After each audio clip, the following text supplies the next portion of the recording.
or not. Here we come. All right, we are on. We're Here we are. It's our inaugural edition, our maiden voyage, and we're having issues. Oh my I hope we don't gosh. I hope we don't sink like the Titanic. Well, hopefully Matt will be here. Why? Hang on a second. I'm hanging. Now I'm having issues with my. Hang on. No! Okay. Everything's Okay. good now. Yay, I can hear you. Things are great. I hope you can also hear me. Maybe our technical glitches are gone. I can hear you and I can see you. You got to love the inaugural anything because everything can go wrong. And I'm so glad to be part of that. Bugs, glitches, things going wrong. We are happy that you're here. Despite how things are turning and working, we are here. Well, it's good to see you. It is good to see you. It is good to see you. So I'm going to vamp until hopefully Matt makes it in. Are you having some Grapico or some Dr. Pepper? I love that you remember that because both, of course, are kind of native to my area of Birmingham, Alabama. But I actually do have a Dr. Pepper right now. But those who are listening are probably super confused. You might have to fill them in. All right. So I did a show with Beth in Birmingham, Alabama, a couple years ago, about a year and a half ago. And Beth, she's such a wonderful person. She brought me a care package. And the care package included some grape soda that they make in Birmingham called Grapico. Grapico, yeah. And I will tell you this, I'm in New Jersey right now, but I was in Maryland today. Oh, wow. I think I was in Maryland. Yeah. I went and filmed a show in Maryland, and I stopped at I was in Delaware. I stopped at a Royal Farms. Right, it's a convenience store they have, and they do make good chicken there. Because when I was here before and filmed shows, I had some people say, "Oh my God, you've got to go to Royal Farms and get the gas station chicken." And I'm like, okay. "Oh, that sounds so much like gas station sushi," which I know is responsible for a number of people. So I ended up going to the Royal Farms, and I ended up having they had some Rofo. Some grape Rofo soda. So I got a big 20-ounce grape soda made for Royal Farms. Nice. And how was it? Was it good? It was a grape soda. I mean, yeah. Right. Well, I had the pleasure of, I guess it was Wisconsin not too long ago. They have something called a lemon drop. Have you had a lemon drop, Charlie? With alcohol or without alcohol? No, it was just a regular lemon drop soda, no alcohol, like just straight out of the bottle. But yeah, I was kind of like, I don't know. I've never heard of this thing. I'm not sure if I'll like it. And the lady said, "Well, do you like Mountain Dew?" And I was like, "Yeah." She said, "Do you like Sprite?" Yes. And she said, "It's almost like somewhere in between the two." And it's really good. I would definitely choose that again. So now I've got my local Grapico, and when I go up to see my friends in Wisconsin, all my USCCA folks, I'll just go find lemon drop. Very cool. Very cool. All right. Well, listen. Let's introduce ourselves. Let's introduce you. And when Matt gets here, we'll worry about him later. So this is the Meet the Pressers and Writing Shotgun with Charlie greatest hits episodes that Matt Mallory from Meet the Pressers from the Public Safety and Education, and he and I have gotten together and said, "Hey, we've had a lot of great people on our show. Let's go back and revisit them and have a different format where we can actually interact with people, whether it's on the Facebook, whether it's on the YouTube, because I'm old enough to say the before those things. And that's what we decided to do. And Beth, you are our first guest. You are Beth Alcazar. You are an instructor extraordinaire with the USCCA. You're a wordsmith. Yes. Which is what I really like about all of your stuff. You're an author. You have the only, I'm going to say the only book that I know the only book the USCCA has, but maybe the only book for gun women that was written by women, that was published by women, and it was edited by women and photographed by women. It was designed, edited, and written. Yeah, you're close. It was the big three. Okay. Big three. The big three, the big three. So, so that is a very cool thing. And I'll tell you this: when I have female friends that, oh my gosh, uno momento, por favor. This way. I can't figure out where he is. He can't figure it out either. Yeah. I'm here somewhere. I'm hiding. Obvi. Hi guys. So made anyway, it to the party. I did make it to the party. Totally. Look, we got people in the party. Look at that. I know you were not the last one to the party. I know you could be the last one. We don't know if anyone else has joined in yet. I'm fashionably late, right? There we go. I'm the host of the show, fashionably late. I can do what I want. La la la.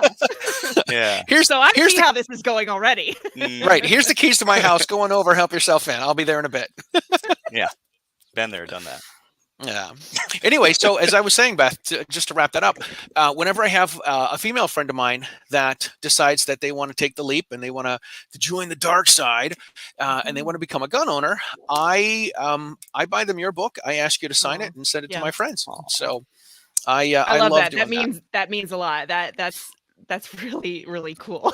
Kind of embarrassing. I'm turning red a little bit, but it's, oh my gosh, how cool is that? So when your episode of Writing Shotgun came out, my one of my friends is on the on my mailing list, and so I went to have dinner with her and her boyfriend, and she's like, I saw the email with this week, and that lady Beth the lady Beth that wrote my book was in the show, and I'm like, oh yes, I kind of like this. Lady Beth. This is getting better every time. It used to be the Beth Alcazar, but now we have evolved. It's the Lady Beth. Yeah. The Lady Beth. Yeah, Don. That's what Don said. Is the Beth Alcazar? Oh yeah, right. Yes. Yeah. I don't deserve an article in front of my name. I just write a bunch of articles. That's all. Grammar jokes. Nobody came here for that. Right. Oh goodness. All right. So Stanfield Media says he's going to call you Lady Beth from here on out. Oh, I love it.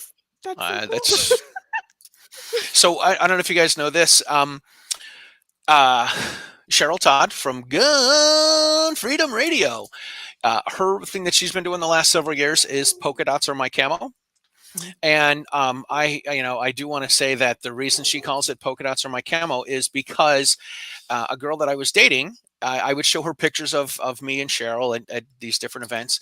And so she started calling. She's like, I talk about everybody that I'm, meeting in the two-way world. And my girlfriend at the time was not a two-way gal, which is why we're not together. But she used to say, is that the polka dot lady? So I messaged Beth and I'm like, hey, my girlfriend calls you the polka dot lady. And you messaged Cheryl, not Beth. Yes. Oh, sorry. So I said, hey, she says, is it the polka dot lady? And I said, yes, it is. And so Cheryl took it and ran with it and turned it into polka dots are my camo. That's awesome. That is so cool. Yeah, it's good stuff. Good stuff. I love polka dots. So Matt, you are the other co-host. I am. Which this is completely ridiculous. I thought I was going to be late, and let me tell you why I thought I was going to be late. I did an interview with someone in Maryland today, and then I came up to New Jersey, and I'm hanging out with John Petrolino from Bearing Arms and from Ammo Land and from JM4 Tactical and from oh my God, there's a new one that he's involved with Braden. Braden, you know Braden. Yes. Yeah, Braden. Yes. Yep. Braden. Of course. Braden. Right. I can't come up with this last name. Anyway, I will eventually. Lord Braden. See? Just stick crazy, I guess, whatever in front. Yeah, I'm Lady Beth. Right. He's Lord Lady Braden. Beth and Lord Braden. Anyway, so I came back to John's house. We were here for maybe a half hour. Then we ran out to a diversity shoot that Tony Simon was hosting. And we're about 35 minutes away, and we left at 7:00, which would have left us plenty of time. And we are 8 minutes away from the range. And after diversity shoot, and John's like, "Oh, we have to go back. I left something." And I'm like, "Oh." Whip the car around. We drive. We may have passed a couple of people illegally, may have, and then and then we ended up. I'm going to be late. Right. I texted Matt. I'm like, "Hey, man, I'm going to be cutting it really close." And no problem. we ran in, we set everything up, and Matt's not even here. Yeah. Oops. So let me first apologize for that, and then secondary say that it was wind blows or windows or whatever you want to call it. I rebooted it earlier, and it thought that it would be a fresh go, but just did not want to take live stream. It was acting up, so I had to close everything out, and finally, when I said it, I don't want to have to. When I texted you and said I don't want to have to reboot again, it's like it must have heard me. You know how technology is, and it just said nope, and it all popped up. Whipped it right into shape. Right, it was crazy. Well, look at that. It just shows you the level of professionalism of your co-host Charlie and your guest tonight, Beth. For that sure. We just said, hey, we're rolling with it. See, I mean, I could be here in spirit, and you guys would be doing awesome. And you were here in spirit, which is good. This is all good stuff. For sure, all good stuff. So what? All right. Yes. What have we talked about? What Nothing. new? Well, yeah. What have you talked about? But also, what new do you have going on, Beth? What's out there? What's out there in the world of Beth Alcazar? What's going on? Oh my gosh, the world of Beth Alcazar is always quite busy. I guess I just came back from speaking at our statewide Bama Carry Freedom Conference. So nice. Bama Carry being the no compromise gun rights group here in Alabama. Mm-hmm. And we had a lot of great speakers and a lot of great guests on Saturday. So that was basically a pretty full day of awesome 2A advocacy and learning and, you know, getting to hear all sorts of great motivational kind of speeches. And also, you know, sometimes feeling a little pressure, like you're in the hot seat, like maybe you're not doing enough. So it's all good. It's great to have that balance that, hey, aren't you doing a great job, but you should do more. Right. Yeah. So that was good. That was good. And of course, USCCA stuff all the time. It's articles and blogs and the magazine and trying to help out with what cool curriculum that we have on the agenda. So I mean, that's life. It's all a very interesting mix of 2A awesomeness. That being said, is there anything that you can let the cat out of the bag here live on this show that's coming out that maybe is kind of...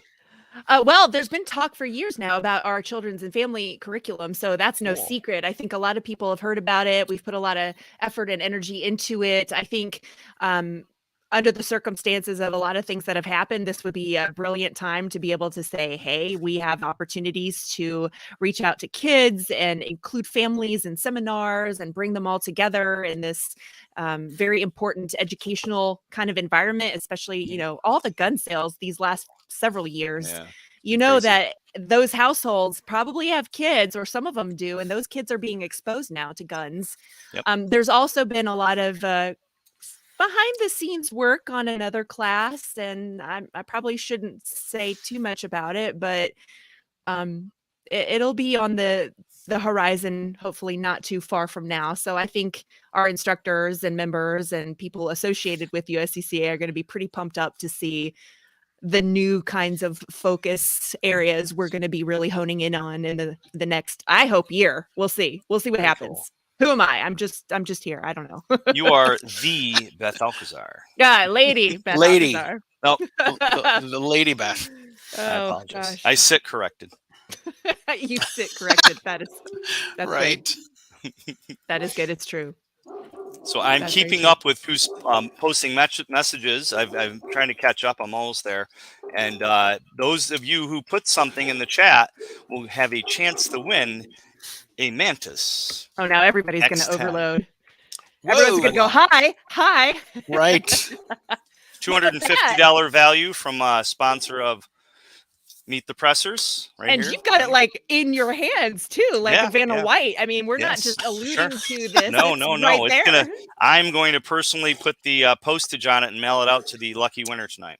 Well, so it'll be blessed by your hands. Is that it's kind of like a kosher thing, but a Matt Mallory kosher thing? I might add a little special gift to it. Say the Second Amendment over it before you wish it off into the hands of the lucky owner. I'll rub it on this before I mail it out. Right, rub it across this sign. There you go. There you go. Yes. I'm so glad you said this sign. Oh, that's good. That's true. That we probably get banned. Right. Demonetized. That was way to go. First start, boo. Nice. Right. So we started late. How late did you start? No, it wasn't too bad. It wasn't. It was like 8:03. 8:03. Not terrible. Yeah. That wasn't horrible. I was reading inside of StreamYard that if you start more than 10 minutes late, Facebook won't let it run. Ooh, good to know. Yes. And thank God we didn't run into that today. Oh crap, I got to catch up on They're posts. cracking that whip. I know there are so many people that are chiming in, which is awesome. For you. I got to madly type stuff. All right. Oh, I forget it's like on several platforms. Yeah, too, so there's no. I know of, unless somebody knows of a way to aggregate it. I've just got. So the way we're gonna do it to make it fair, Charlie and I were talking about this earlier. We're typing into a spreadsheet. We're gonna have Beth. You're gonna pick a number. I'll tell you, pick a number from 1 to whatever or 2 to whatever. Well, yeah, 1 to whatever. And then that person is the winner. Nice. So I like it. There we go. Very cool. Very cool. All right. Who else was in Alabama? Alabama's moving towards a couple. Isn't Alabama moving towards concealed carry? Oh my gosh. Yes. It's up there. Like you guys are sniffing it. And you're like, oh man, we can almost smell concealed carry here. But you ended with concealed carry. Right? He smells what The Rock is cooking, or actually, this is way better than whatever he's up to. But. Yeah, right. Yeah, constitutional carry, permitless carry in Alabama has been a hot button topic for Bama Carry and for other 2A advocates and activists here in the state for more than probably close to 10 years now. We've been after it. We've been asking for it.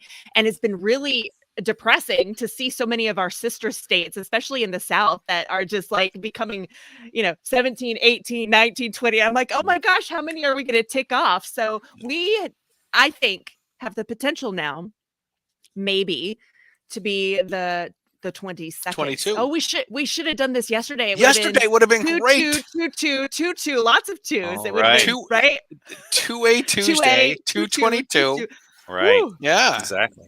But we actually passed the bill in the House. It finally went to the floor for a vote. It's passed committee before, and then COVID and all this other ridiculousness, right?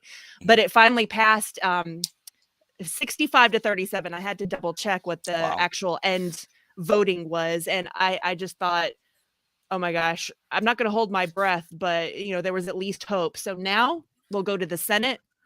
It's been there before. It's passed there before. We've had a lot of support there before. It was always the House where we were getting stuck. So this is a really interesting position to be in for the first time, to see it's already the hard part, or the more challenging maybe is already done. And we've got, I'm not saying smooth sailing, definitely not. We still need to be very active and contact our representatives, but it's actually, we've never been this far before. So like Charlie said, it's like, it's so close. I can almost taste it. It would be fantastic if it happens.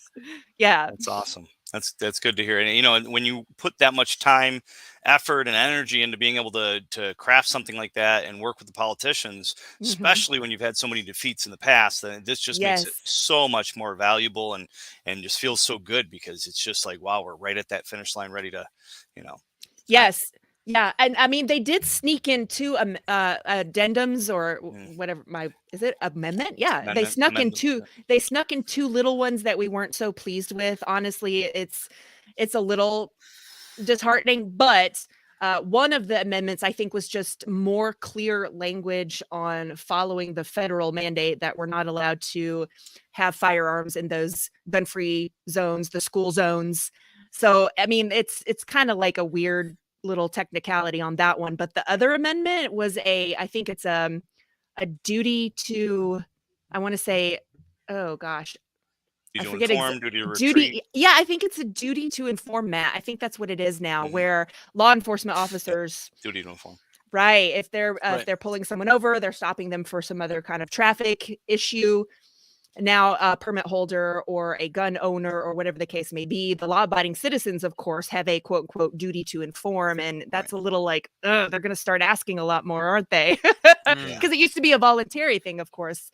And I know a lot of instructors out there, like Masad Ayub, I know, stands out as one of them, that he would always recommend that if law enforcement pulls you over for whatever kind of, whatever, like Charlie, you were passing people illegally and you shouldn't have, like you did earlier, right? I remember, sorry. Matt has a badge. I know. But I remember hearing from him and several others that it's a good idea to inform that person, that law enforcement officer, hey, Yep. I am a law-abiding concealed carry permit holder, and I do have a firearm. And I'm like, there's a lot of debate out there in the gun world about it, and now we're kind of getting backed into the corner. So the way that I go over that is this: I say, trust your gut, trust your instinct. But if you know in your state you have to, then obviously you should. If you're outside of your state and you're not diligent about keeping up with what the duty to inform laws are state to state, then you're better off informing. Right. Because you're not going to say, hang on, officer, I need to do some research before I talk to you, and then Google it. Right. I mean, so if you're going to be diligent about the state you're going through, where if you get, okay, if I get pulled over in this state, I have to inform, or this state I don't have to inform, and you're up to par on it as of like the night before you drive, because laws change overnight. Yes. Then okay. I mean, if you're going to be up, but if you're not going to do that and you're on the road, then you might better be off informing, because if you don't inform, it's a crime in some states. Yeah. Right. Good. Very good points. Yeah. So a couple things. I know the USCCA has a great app for reciprocity, so you can plug in where you have that. this uno momento. So they have a great app, and I actually found out recently that when you cross state lines, it will tell you that you've crossed state lines, and it'll give you what the laws are in those states, which I think is awesome. That is. I use handgunlaw.us when I'm going to be traveling, because I've learned the colors blue, red, and tan, and I don't want to relearn new colors. That's what it comes down to for me. What I tell my students is I tell them, go with the don't ask, don't tell. That's what I go with. Don't ask, don't tell. If you don't have to tell them, don't.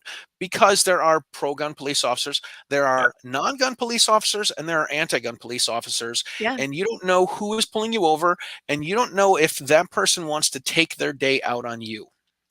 Well, and I'm glad you said that about our law enforcement, because that has been a huge issue in Alabama with the press for constitutional carry. We've actually had several folks from the Alabama Sheriff's Association, who have taken a very vocal stance against constitutional carry.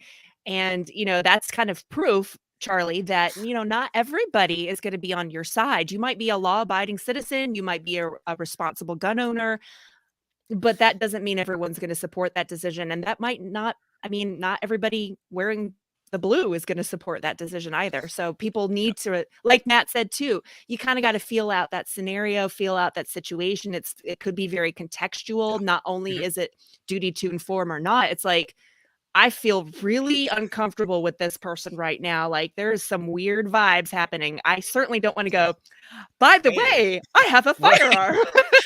Right. In order to make the situation a little more uncomfortable for everybody, I've got a gun and a couple of knives. Oh, yes. And other things. Let me show you. Right. Oh, let me open my trunk. What do you think I have in there? Right. Y'all do pocket dump. Let me do a purse dump for you real quick. Right. I would never do this, but I would love to. I would love to have a cop come up, pull me over for some reason, and then ask me if I have any weapons in the car, and I'd like to look at him and say, "What are you looking for?" There's actually one video somebody did that. Like, they crossed over the state lines, and officer comes at it's a spoof, but officer comes to the window, and the guy's like, "Do you have any guns?" And he's like, "Gun?" Or, "You have any guns?" "I've got guns." And then they pull it all, and he goes, "Wow, these are awesome. Well, I got to tell you that you're." And he just keeps pulling them out. Yeah, right. At the end, he's like, "You're under arrest." Keeps pulling them out. Yeah. So that's somebody had asked. So G Web's actually had a couple questions, and let's scroll up, and I know he asked a few questions, so let's scroll up and see if we can catch them. Ghost Tactical in the house. Beth's book. What does he say here? He's got some question about the. Here we go. From G Web's. Let's put it up and see if we can do it. As a female instructor, I know, right? Technology. As a female instructor, do you have any thoughts and insights into the evolution of the female firearm student over time in your field? And what is next for female students of the firearm? Wow. Good questions. Really good question. I've seen a lot of evolution with the female students. We can start with that side of things. And it used to be a lot of when I would encounter other females at the range, boyfriend brought her, or dad brought her, or husband brought her. Nowadays, I see a lot more groups of women. Like I see moms and daughters, or I see sisters, or I see coworkers who are seeking out training together.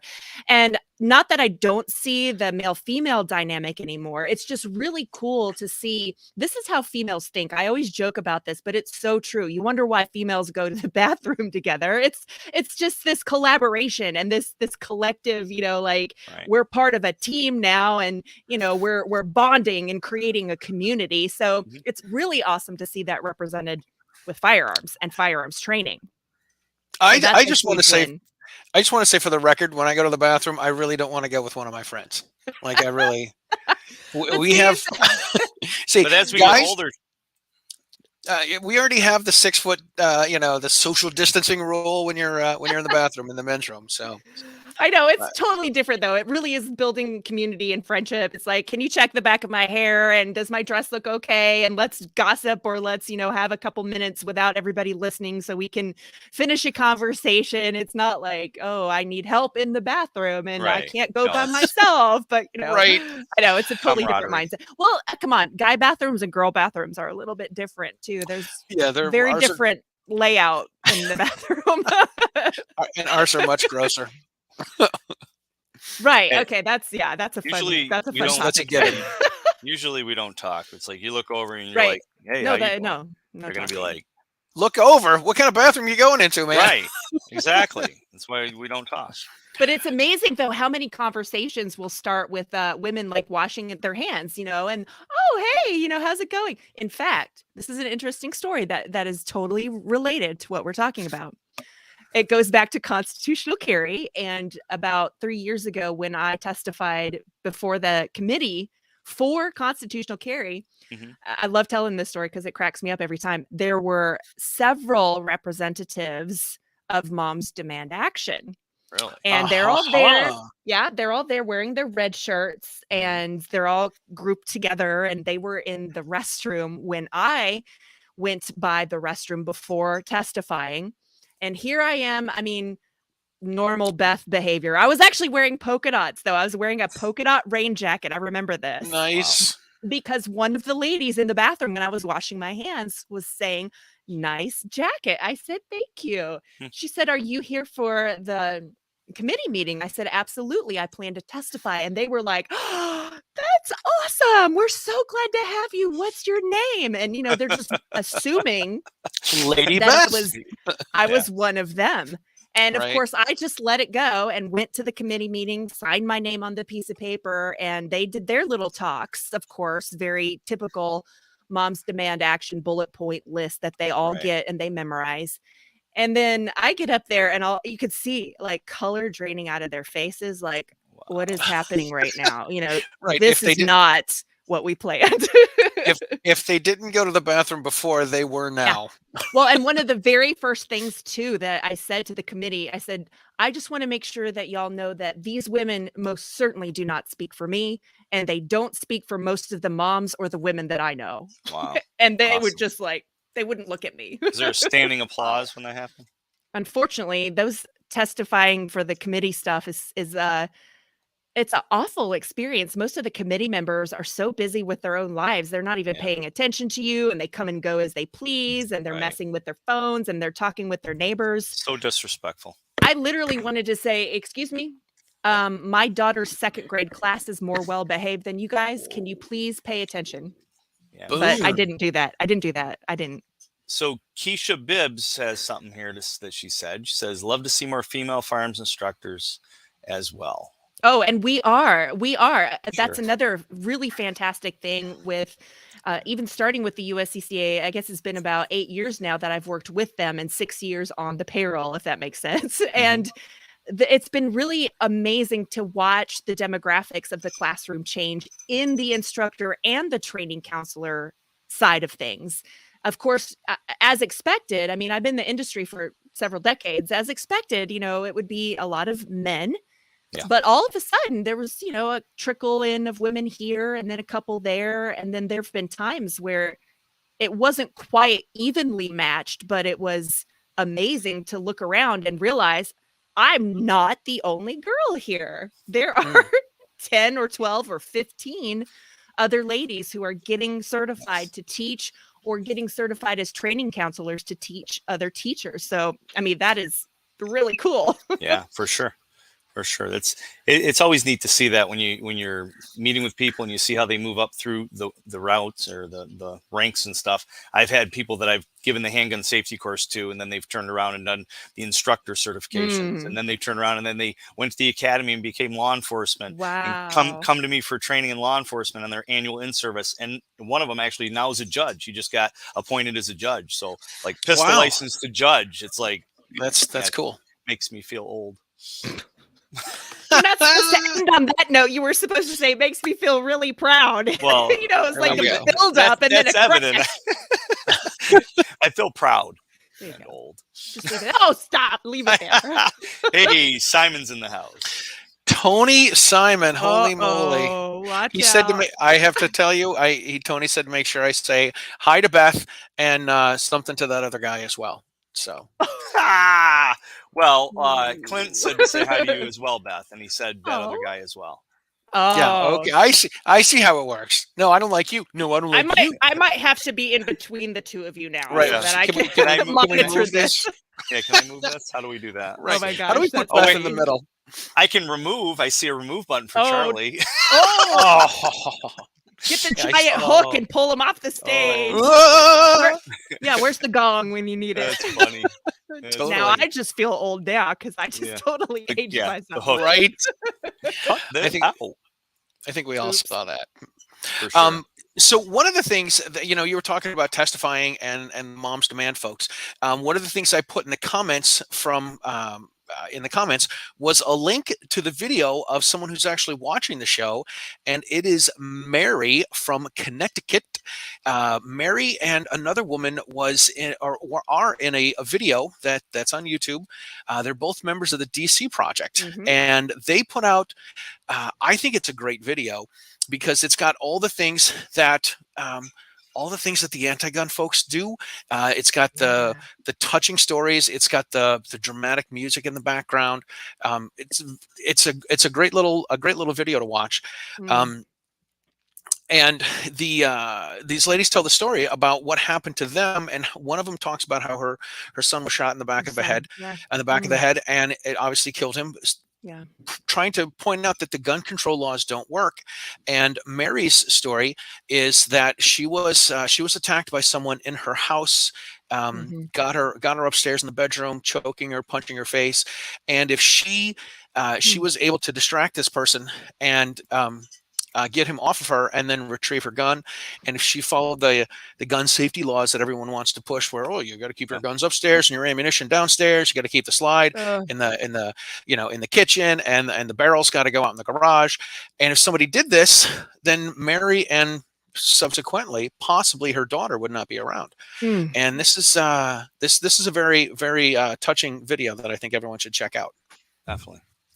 It's amazing. I know these ladies, I've met these ladies, and what a testament to the fact that, we like to claim gun rights obviously are human rights, but gun rights are women's rights. True and true. We're still the more victimized gender. There's still a different feeling, a different perspective living your everyday life as a female walking around in your everyday world. It's still different. I get it. Some men obviously would go through that as well. And we're not the only folks on earth that have had that issue or that feeling of vulnerability or that uncomfortable kind of thing. But I mean, wow, these women have really made such a powerful statement, and the fact that it was true and real to them. I think that's a lot of times where the 2A community, sometimes we're afraid of sharing that emotion or sharing that raw vulnerability that this has happened to me. It's all about facts or it's all about statistics. Yeah. Those are great. Those are wonderful, but people don't like to speak logic. And if they're not logical thinkers, then you've lost them. But people do respond to emotion and feeling and human beings and stories. And that's why for so many folks out there that are just like, well, you're a terrible mom. I can't believe you own firearms. And, besides telling them that the 3 most important reasons I have guns are my 3 children. Right. Oh my God. Yeah. I mean, my favorite thing to do is turn it on them and just ask them, are you worth protecting? Who can say no to that question? If you truly value life and have normal thought processes, I would suppose, you're going to say, yes, I'm worth protecting. And then that's all you have to say. That's it. I don't care if it has to do with a gun, a knife, pepper spray, or otherwise. Right. The argument is over. For sure. Yeah, absolutely. I've got, living in Massachusetts occupied territory, I've got plenty of friends that knew me before I became a gun guy, and they're like, hey, we always thought that gun guys they look like the Duck Dynasty guys, and but we knew you before you got into guns, so we know you're okay. I'm like, I think I should be completely offended by this. Right? I really should. Right. And then I didn't become a gun owner until I was a parent. And then I'm like, hey, I've got these little people that I have to protect. They're mine, not in the possessive thing, but they're my responsibility. Yeah. I have to be responsible not to raise them, and I have to be able to protect myself so I can protect them, and I can protect me so I can raise them. And then when these people have kids, I always like to say to them, so don't you love your kids? Wouldn't you do anything for your kids? Well, of course I'd do anything for my kids. Okay, so someone's harming your kid. What are you going to do? I'd shoot him with a gun. Got to sit through a 4-hour class. Got to wait 2 months. Got to pass a background check. Got to pay $100 fine, $150 fee. So by the time you get a gun, it's going to be way too late. Yeah. Yeah, I'll go through a thing, and I think you've probably heard me say this before, Charlie, but in a class, I'll ask students, say, I want everybody in here to think of 2 people that you care about deeply and that they care about you deeply. Got them? Okay. Everybody's good. You're dead. You're gone. No, emotionally and or financially, they're devastated now because you're no longer around. There's nothing in this world worth dying for other than somebody you love. So why are you fighting over a TV or over money or over a vehicle? Let them take it, stay alive so that you can watch your kids grow up and get married and all the other stuff that you're going to miss if you fight over something tangible, because there's no guarantee you're going to win the fight. That's right. Yeah. And you know what, popping back even to the question I was answering earlier from G-Webs, dealing with female and the gun owners and instructors. And I think females have such an amazing opportunity right now, because just like with those Moms Demand Action, they have a certain expectation that all moms are going to be against firearms or whatever, and that females don't have guns. And they're trying to use that stereotype or that terrible generalization to help them win their arguments. But it's everyday moms and grandmothers and students and grandkids and all these ladies who have such influence in their families and communities that our voices are being heard, because a lot of these representatives, they've heard I support the Second Amendment, and all you got to hear is Second Amendment. Why? Blah, blah, blah. It's all Second Amendment. They've heard those stories from those folks for many years. And it's almost like they're so used to it that it's not effective anymore. But when you have a lady like Lucretia or Mary or any one of the DC Project ladies who are sharing real stories that they've experienced, all of a sudden people kind of listen and they think, uh-oh, because that's what the anti-gun are so afraid of, that there's going to be a powerful voice and a unification of people who shouldn't by nature like guns, who are now supportive of it and fighting, not just supportive, fighting for it. That's scary. That's scary to them. It is against their narrative. Completely. All right, let's do this. We've been covering things pretty fun. We've had a lot of people watching the show, which is awesome. We've had a ton of people making comments. I want to cruise through a couple comments. I don't know if you want to go through, Matt, and tell people where they're from, but one of the comment. Oh, geez, where did it go? Kim Harris makes this comment. So I want to bring this up. It says these stories are why I fight so hard for gun rights and to end the gun-free zone. Ladies on a college campus are at a greater risk, like Aaliyah Blanchard, who was abducted and murdered. Anaya, sorry. Yeah. I got old eyes. She was abducted and murdered by a felon with a gun. This past last fall, I took my daughter to college in a big city in the Mid-South. And the first thing that we did, we got to a hotel on the first night. We got up the next day. We went to the Waffle House. And then we went to Nashville Armory, and I got her some pepper spray. And I said, I'm going to ruin your pepper spray class, Matt. I said, here's what you do with pepper spray, sweetheart. Spray somebody above the eyebrows. That's what you need to know, goody girl. Like, take this where you go, and that's what the scoop is. You know, that's the kryptonite. Yes, it is.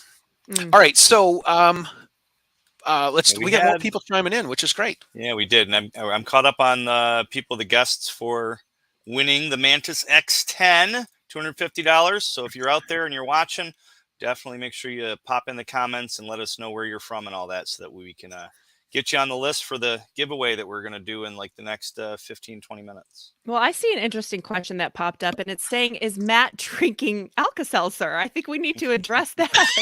No.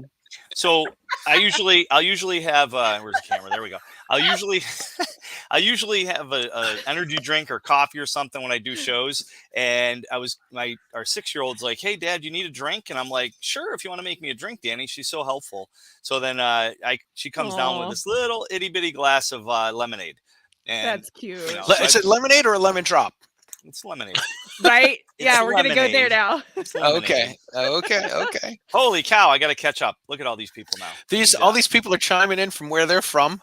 Yeah. Alabama, North Dakota, New York, California, Florida, Georgia. Oh, I think that's supposed to be Alabama. Or not Alabama, Atlanta. I think that's Patrick Collins. Oh, Patrick. Yeah, there's Patrick. I didn't put him down. I almost forgot Patrick. See, this is how why can you forget Patrick? Well, right. Patricia said that I think it was Patricia, said she was going to be teaching from Montana. She's teaching your course tomorrow, I think she said. Ooh, that's awesome. Yeah, Patricia Cutler. Lori Blackwell is from Chicago. Lori Blackwell has a story for me. I hope it's about a maraca. Maraca. Lori, from what I understand, Lori takes maracas where she goes to create an instant party. That's the way to do it. I thought it was another defensive tool. No. All you need is maracas and some glitter, and you're set for anything. Have you heard her play it? Nope. That's what the weapon is. She's a lethal maraca player. Nice. So I've heard. Jeff Sewell says, "Hi, Beth." Hi. And somebody local here says, "Why is USCCA not in New York?" That is a long story. It is a long story. Yeah, I saw that. Sordid affair. So, does US Law Shield, are they no? There's nobody in New York. They just CCW Safe just pulled out of New York like a year ago or so. And there's a whole big debacle over murder insurance. And that's what they kind of labeled anything that had any similarity to what a lot of these organizations like USCCA offer. Mm-hmm. And it just was like a downward spiral. It affected a couple other states as well. And it's terribly unfortunate and really aggravating. But press on. The reality is, I know we all know Marcus Weldon from Detroit. He used a gun in self-defense, didn't kill anyone, and did shoot someone, sent him to the hospital. And he spent a year with, I think he called it a tether, with house arrest, so he could only go to work and take his daughter back and forth to school. And it only cost him $50,000 in legal fees. So these folks that say it's murder insurance, if you don't have the insurance, do you have $50,000 to cough up to pay for your legal fees? Yeah. And I mean, all the other things on top of it, lost wages, the who knows what grief you're going to get from community, neighborhood, family, oh my God, anybody.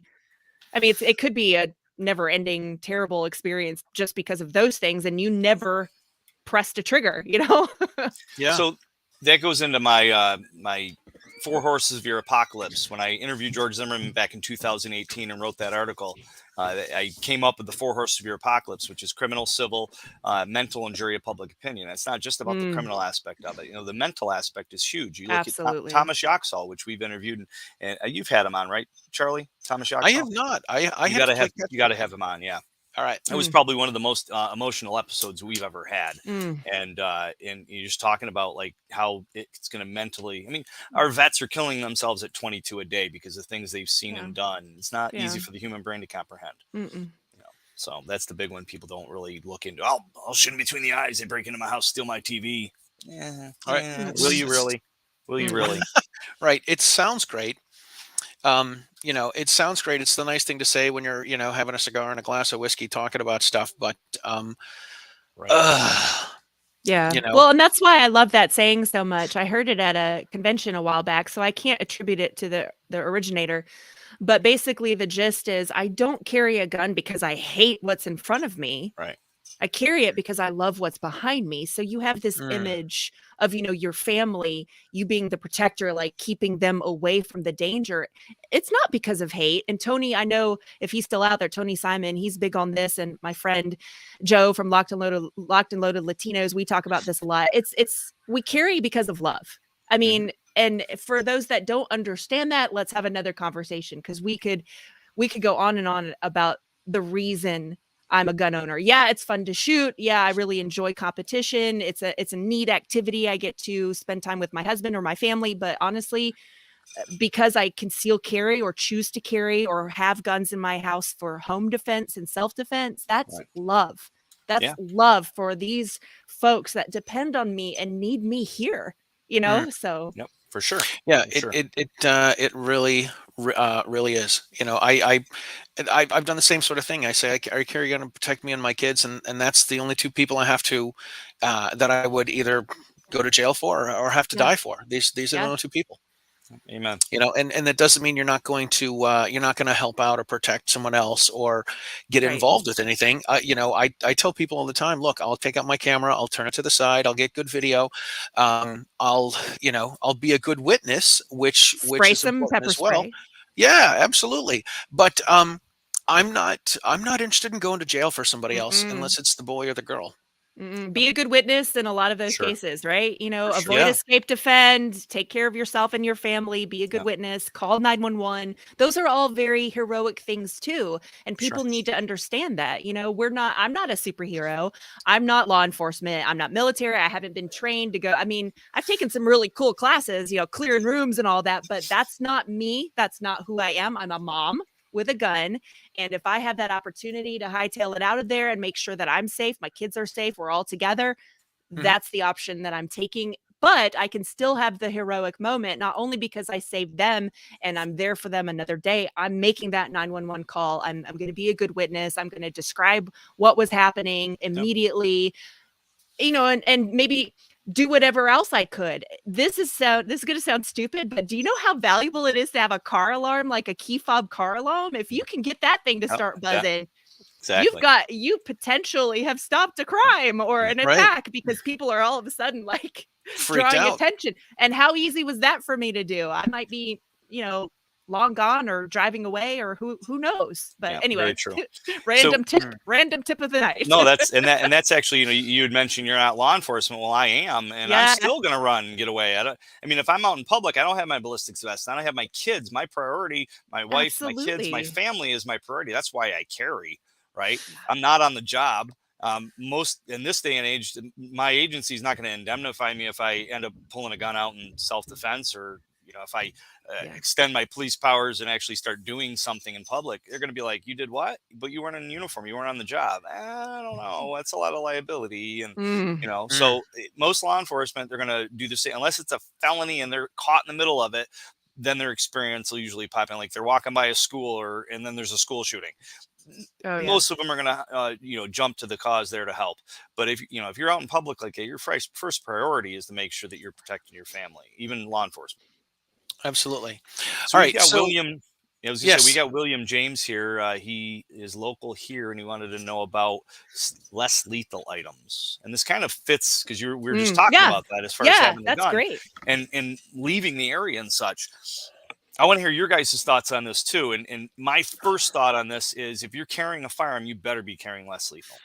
Because if all you have is a gun, the chances that it might show up in court that all you wanted to do is shoot everybody. I mean, they did that with Rittenhouse, right? You played games where you shot people. That means you wanted to shoot people in real life. They're going to try to make that connection any way that they can to win the case. And all they have to, doesn't matter what the truth is. All they got to do is make a jury believe that their version of the truth is the truth, and it might not be. So what do you guys think as far as less lethal items? Do you carry any less lethal items? And if so, what?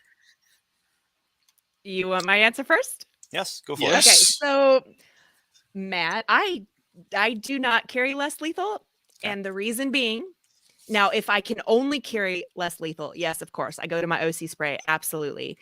I do have knives, I do have other tools, but based on my training and my skill set, I'm pretty sure that my best bet is going to be a firearm, something that I could use at a distance. I'm not going to be good up close and personal. I am naturally, as a woman, going to be weaker biologically than a male attacker, even if I am 6 foot tall. I know that helps a little bit. But that being said, I have a flashlight. I have a tactical flashlight with me at all times. I am thankful for the training from WAFT and Philip's team for giving me additional validation and training with the flashlight as a tool, not just to be able to see. It's awesome. So handy, and it could, startle someone or scare them away, but you could potentially use that as well if you needed to as a blunt tool to, but that's the only reason for Beth Alcazar. That doesn't mean that doesn't mean my recommendations would be the same. That's Beth Alcazar's personal choice. So. Right. Gotcha. Yeah, no, that's spot on as far as that. I carry a flashlight, and I tell people if definitely have a flashlight, and the flashlight could be used to strobe, to throw somebody off, to use it as a blunt force object, DNA collector, all that kind of stuff. Right. Like oh, I didn't even. I forgot about that, Matt. Thank you.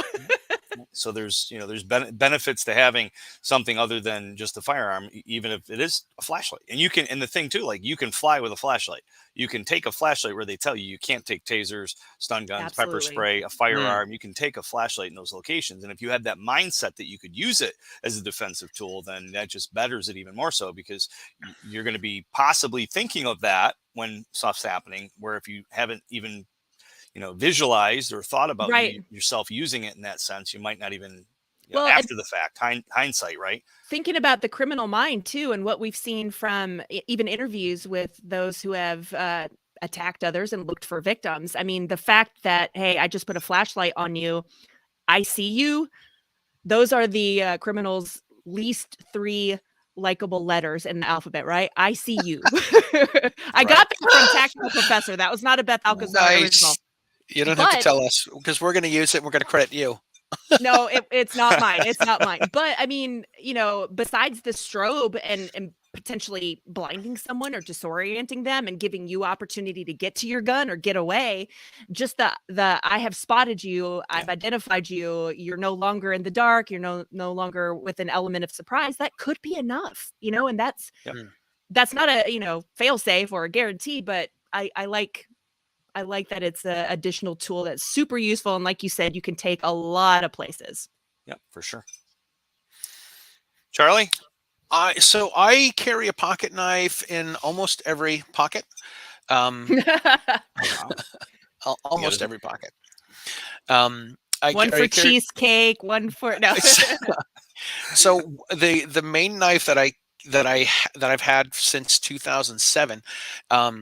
For a number of years, I actually used it to open up the door to the gas tank, because the door on my gas tank, my car, was ajar, and I had to slam it shut. So I had to pry it open every time I needed gas. Yeah, so that's not good.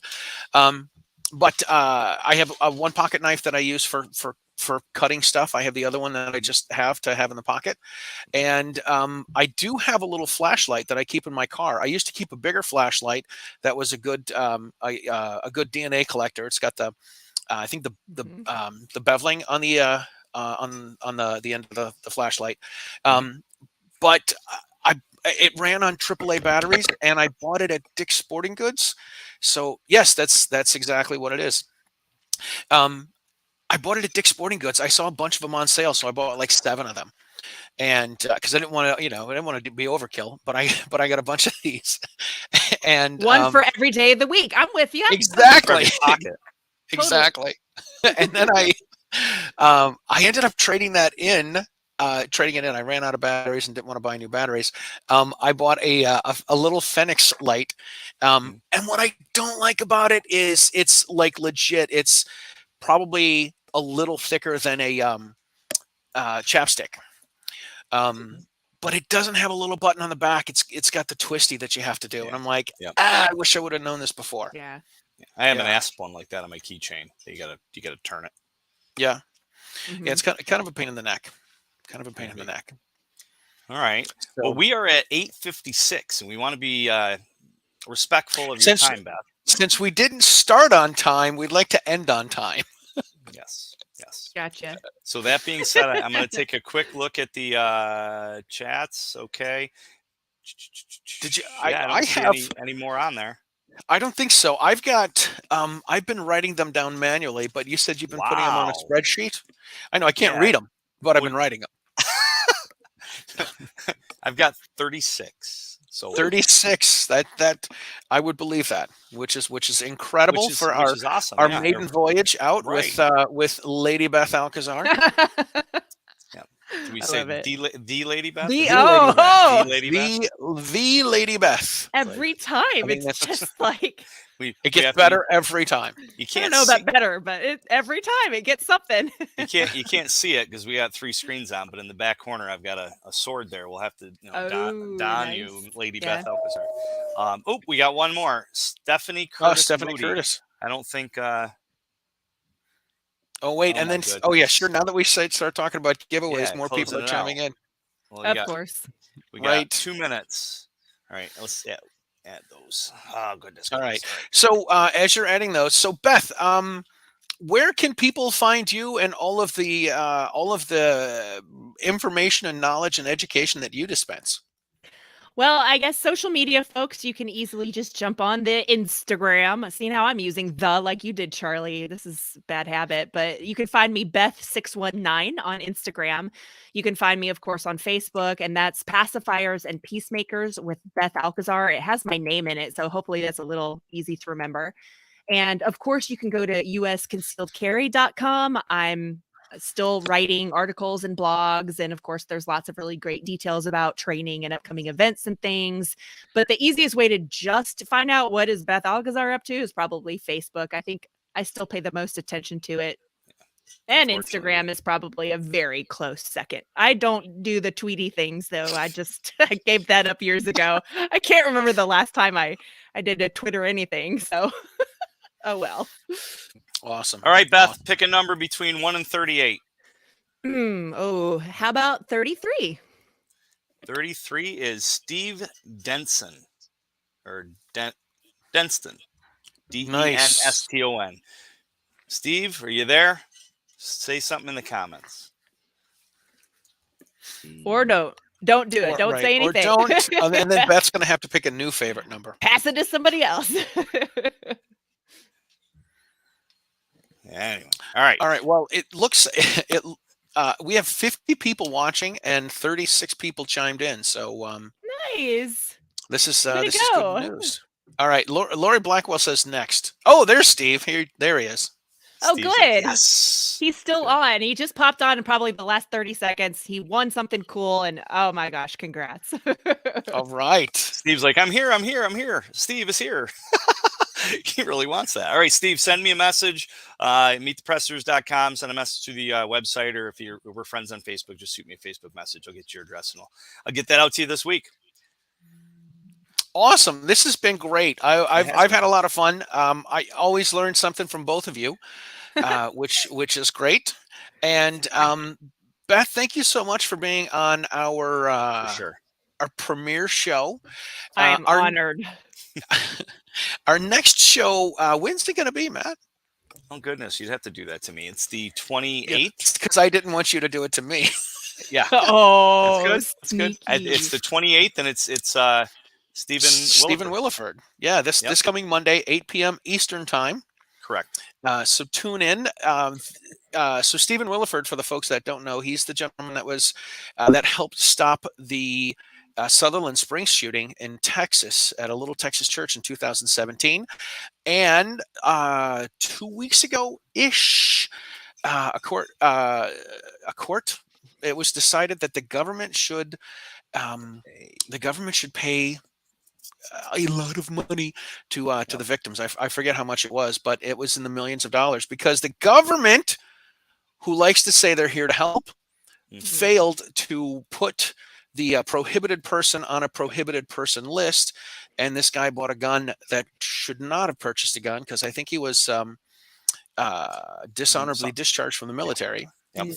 And went and shot 27 people, I think, and injured 27, something like 26, that, 27, and then 46 other people were injured. So he's going to be who we have on this coming Monday at 8:00. Yep. And we're hoping to post up all of the guests that we're going to have and do a little PR and push out there so everybody knows ahead of time. We're scheduled out 7 episodes out till like April.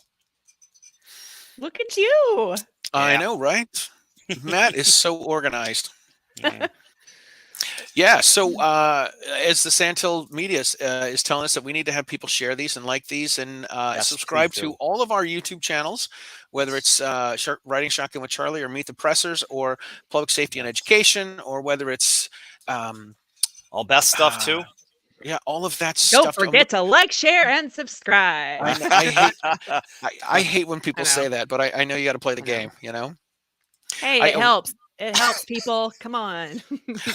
This is what I find boggling. I like watching the people that are on TikTok and they're like, hey, I'm doing a magic trick. I'm guessing the number that you're thinking of.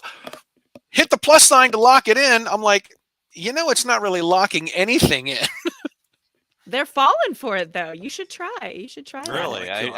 Yeah. If you want to increase your chances of winning a Mantis X next time, or wait, not an X. It's a, what is it? Mantis X10. X10. If you want to increase your chances, hit that little, hit that plus sign. Right. Exactly. Well, that was part of the thought process on the comment.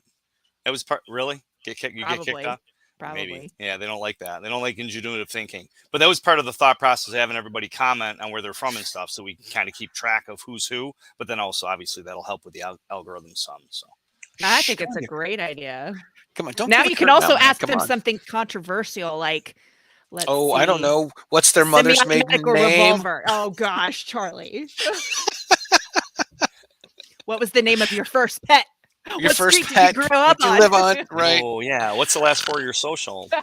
Right. That's what we really need to get to. The person with the highest last 4 numbers of their social is the winner. Yeah. See, Charlie, I know you're in Massachusetts. What's the zip code there? What's your zip code? Just like it was in Zoom. 02134. Send it to Zoom. Or what's your phone number? What's the old 617? Yes. 588-2300 Empire. Yeah, something like that. Anyways, right. On that note, literally that note. For sure. All right. Well, let's Beth again. Thank you so much for being on the show.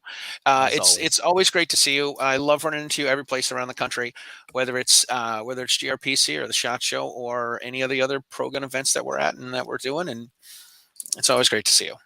I love y'all. Y'all are great. Thank you so much. This was super fun. Invite me back sometime. We will. Absolutely. We will. You want to say guest co-host for Meet the Pressers? Yeah, perfect. I'm happy to. Awesome. Let's do it. Perfect. We also want to thank everyone for chiming in and for watching the show and for chiming in and making comments. And I know we're getting overtime here, so we need to really stop talking, Charlie. Button it up. It's all right. Boom. You got it. Have a great night. Stay safe and be vigilant. Thank you.